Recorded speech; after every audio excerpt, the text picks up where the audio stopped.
we're so happy to have Jackie with us this season, and we're so grateful for her.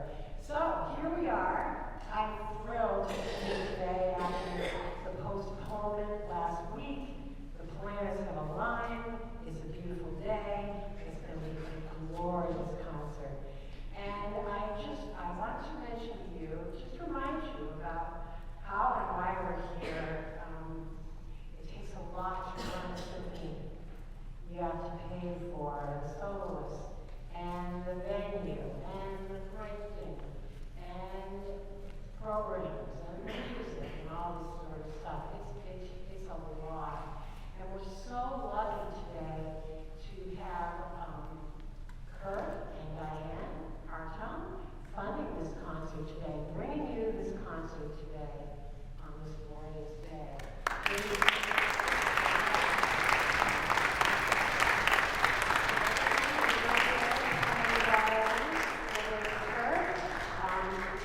This concert is funded in its entirety by a special grant from the Kurt B. Hartung Fund at the Boston Foundation. So, on behalf of the Brockton Symphony Orchestra, I want to really and truly thank Diane and Kurt for their extraordinary generosity and for providing this incredible opportunity to John Masco, to Peter Edwin Krasinski, and the Brockton Symphony. Enjoy the concert today. And I will introduce you. Please welcome John Masco, our wonderful music director.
Welcome, everyone. I can't tell if this is working. Is it? Excellent. Welcome to our rescheduled The Spiritual Mozart concert. Thank you so much for bearing with us and coming to join us despite that rescheduling.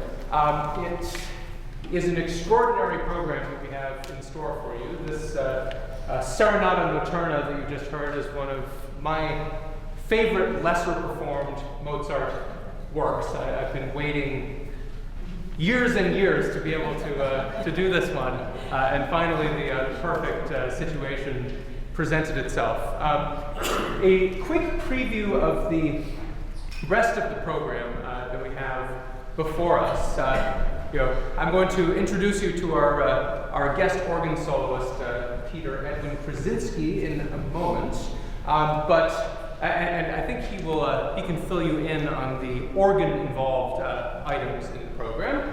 But just to preview quickly, we'll have two solo organ pieces, an improvisation and a Mozart solo organ piece, and also a work at the end of the first half for chamber orchestra and organ, which Peter can also tell us about, I think, a little bit. There's an interesting historical backstory behind those, and they're almost never performed. And in the second half, you will hear the Mozart Linz Symphony, which is not necessarily on the unknown side, but it is one of the most extraordinary examples of Mozartian orchestration and the way in which he moved the symphony forward as a genre. And another one that I've been waiting forever to program. So before I hand it over to Peter, I wanted to join Susan in thanking Diane and Kirk for funding this concert.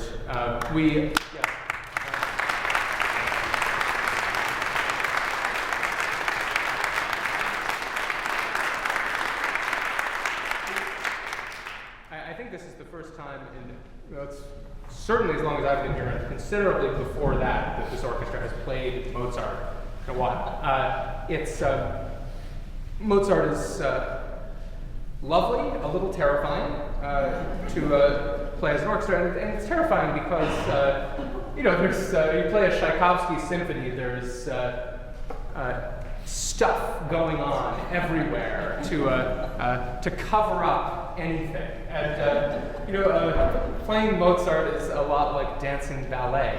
Everything has to be perfectly planned out, and I'm very happy with the work that this great orchestra has done to prepare these works. So I will turn things over to our august guest organist, Peter Edwin Krasinski, who will introduce the organ parts of the program. Thank you, sir.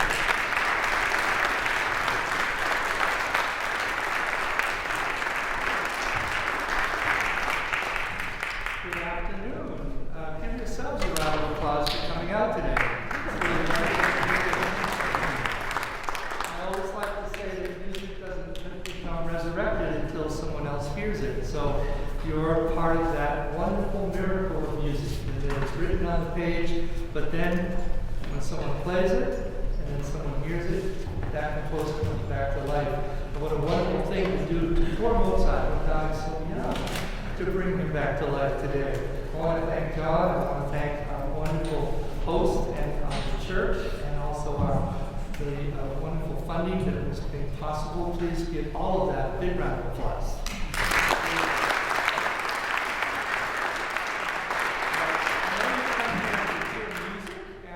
We're going to start with a very, very weird little piece, but it actually fits perfectly in the big arc. I like to think, Kuzovitsky used to talk about this. He was the conductor of the Boston Symphony, and he said, it's wonderful to look at a piece of music or even a life as a big arc. And today we have this beautiful journey. We started with this rather entertaining piece. This piece was actually written for a mechanical machine. Mozart didn't want to do this, but he was not doing well financially, and he even wrote to his wife and said, I'm going to do it so that I can give you some money. So that's one part about this piece. The second part about this piece is, why was it written? It was written for a very strange place. It was actually like a wax museum, and it had all sorts of fun things in it, and there was a guy who named himself a different name. He called himself a count. He just had a lot of money. And he was in Vienna, and he thought, I'm going to make a place for people to come and see things. And one of the things is going to be a mausoleum and a glass coffin with this wonderful, heroic soldier that has died. And you're going to come in and sit down and listen to this music about his life while you look at him. Remember, they didn't have YouTube back then, so they had to entertain themselves somewhere. But it's actually, these instruments have been recreated, and this music has been redone on the instrument. What I'm going to be doing with this music, which was very simple and done on a mechanical device, I'm going to use all sorts of influences from the original piece that had then been looked at by organists such as Marcel Dupré and also W.T. Best, and I've come up with my own kind of version of this thing. And I like it because I really have to stop talking soon, because I want you to feel that arc. We just had this joyous moment. You're going to get into a very sad moment. And what I like to look at this three-part piece is the conditions are not good. And you feel that in the music. It's very sad. It's got these plaintive, down-falling melodies. And the organ here is wonderful. It's able to really add color to the music that's already there. Then it goes into this battle scene. And the first half of the battle sounds really happy. Yay, war! We're having a good time. We're going to bomb things and blow people up and shoot. Oh my goodness, it's so much fun. And you hear people running up hills and running down hills. But right in the middle, it gets a little nasty. And it starts becoming minor, and it starts becoming more intense, and it even ends like this. You don't even know what's going to happen next. And then it returns back to the sadness and the realization that less war, more music is maybe a good idea. Then we move finally, I'm going to give a pitch, and we're going to get back in tune with the organ. Hi, orchestra. Thanks for waiting.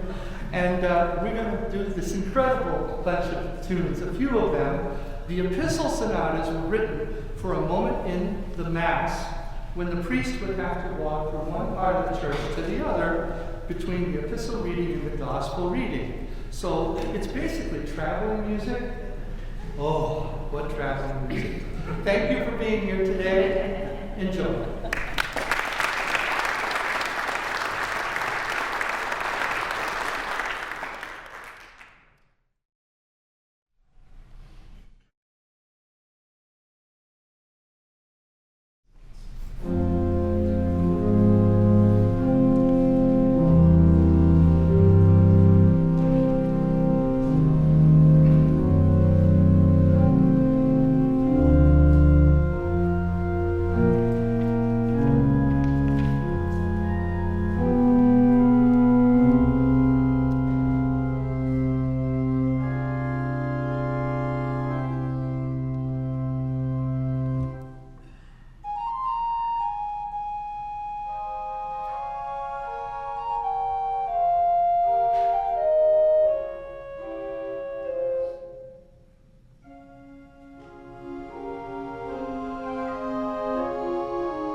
little note as we set up for these. The church sonatas of Mozart are for all different sorts of orchestrations, which tends to be, in this time, whatever or whoever the commissioner happened to have on hand. So there are some of these that are written for just strings and organ, which probably meant that at the time it was requested of Mozart, the commissioner had only strings and organ available. The last one you're going to hear has a full, almost Mozart Symphony Orchestra. The curious thing about all of these church sonatas, however, is that none of them have any viola in them, which was unusual for string sections at the time. I'm not sure I can name another piece by Mozart where that's the case, but here we are.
We just celebrated the 100th anniversary at our gala this past Friday. Were any of you there?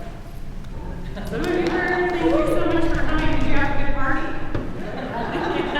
Thank you. It takes about 140 to 150,000 every year to make the Brockton Symphony happen. Most of that is from contributed donations from individuals like yourself, ranging from $5 and up. We'll take more. We don't discriminate against money.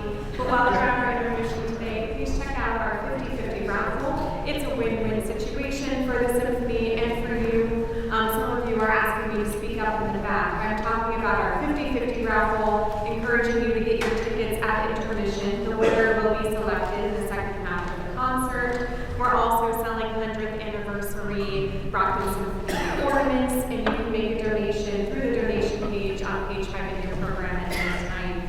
Thank you all. Have a nice break. We'll see you shortly. Hello, everybody. Welcome back. We're going to get started.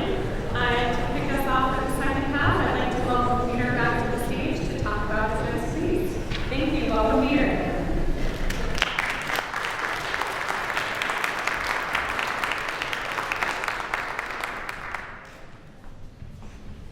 So, for a lot of people, they think improvisation is something that only jazz musicians do. And they do it very well, so it's a good thing that they do it. But the fact of the matter is, Johann Sebastian Bach, Mozart, Chopin, they all did it. They all made up music. And it isn't something that just happens overnight. It's a good idea to study music theory and a good idea to know how one hand works with the other, and in this case, how the feet work as well. But what's fun about improvisation is it really is of a moment. It is of a moment.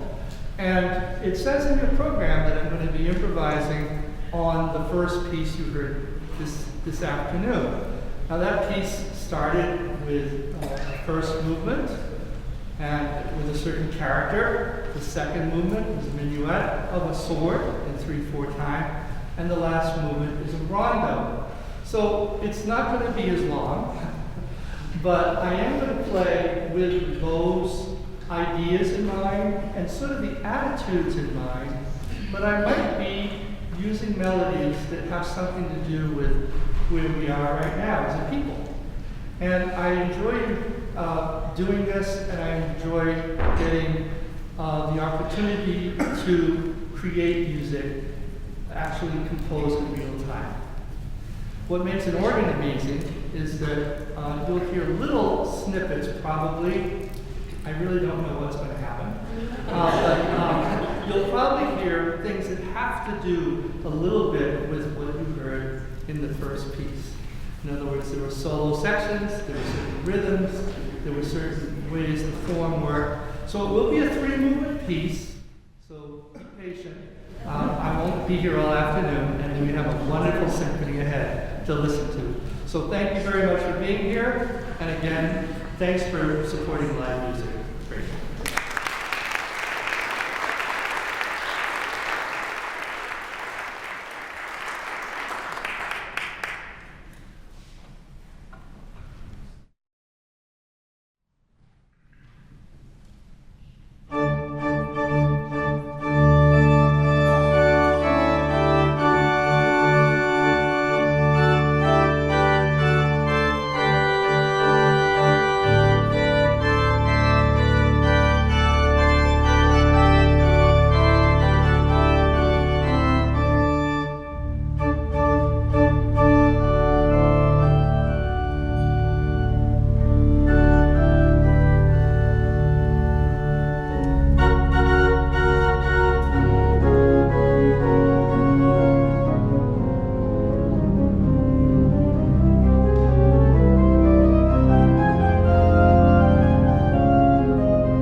603. There we go.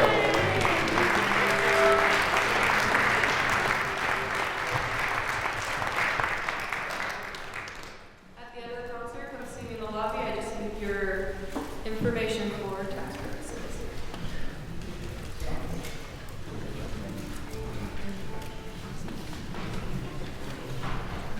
Thank you all so much for participating. Congratulations on your win. We cannot all be raffle winners today, unfortunately, but we will have a reception in the fellowship hall after the concert. We hope to see you all there. John, are you next? You want to talk about After day two. after day 2? Thank you.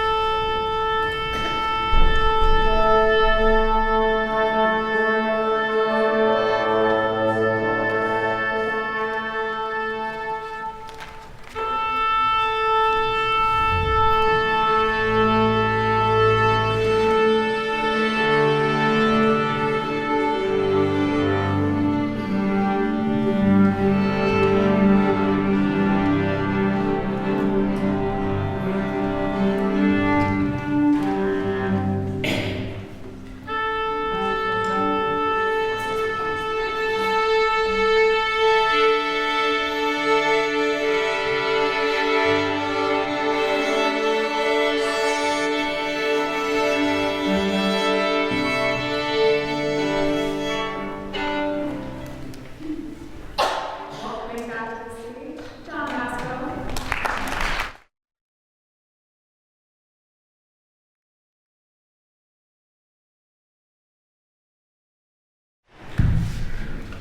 Before we move on to the Mozart Wind Symphony, I first wanted to thank Peter for the fantastic performance. We were so lucky to be able to have you and work together these weeks.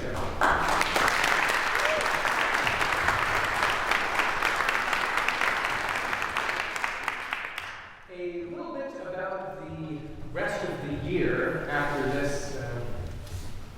concert today. We have 2 more concerts lined up for you. The first rehearsal of the next one is tomorrow night.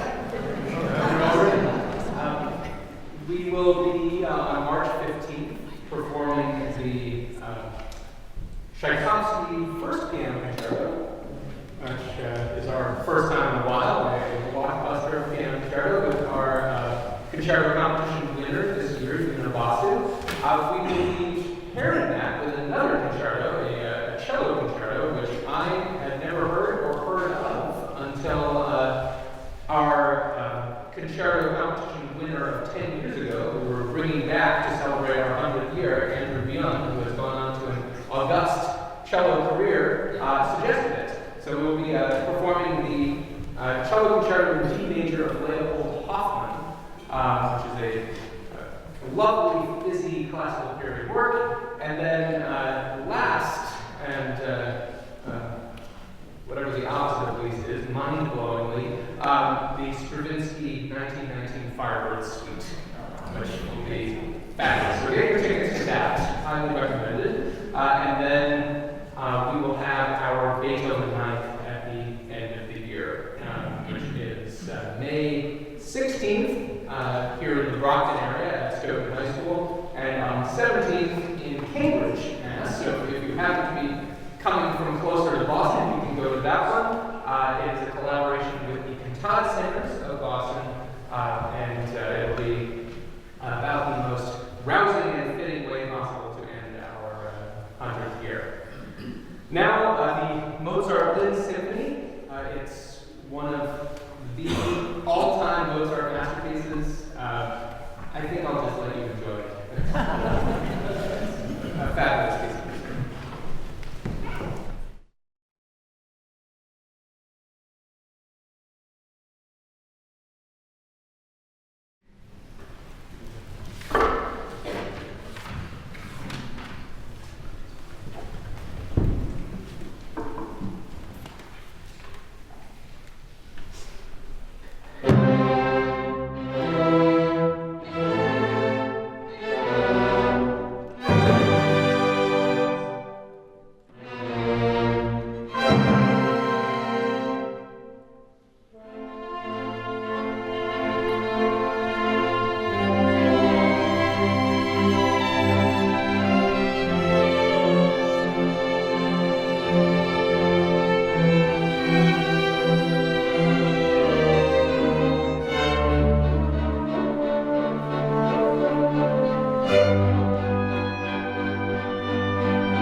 Thank you.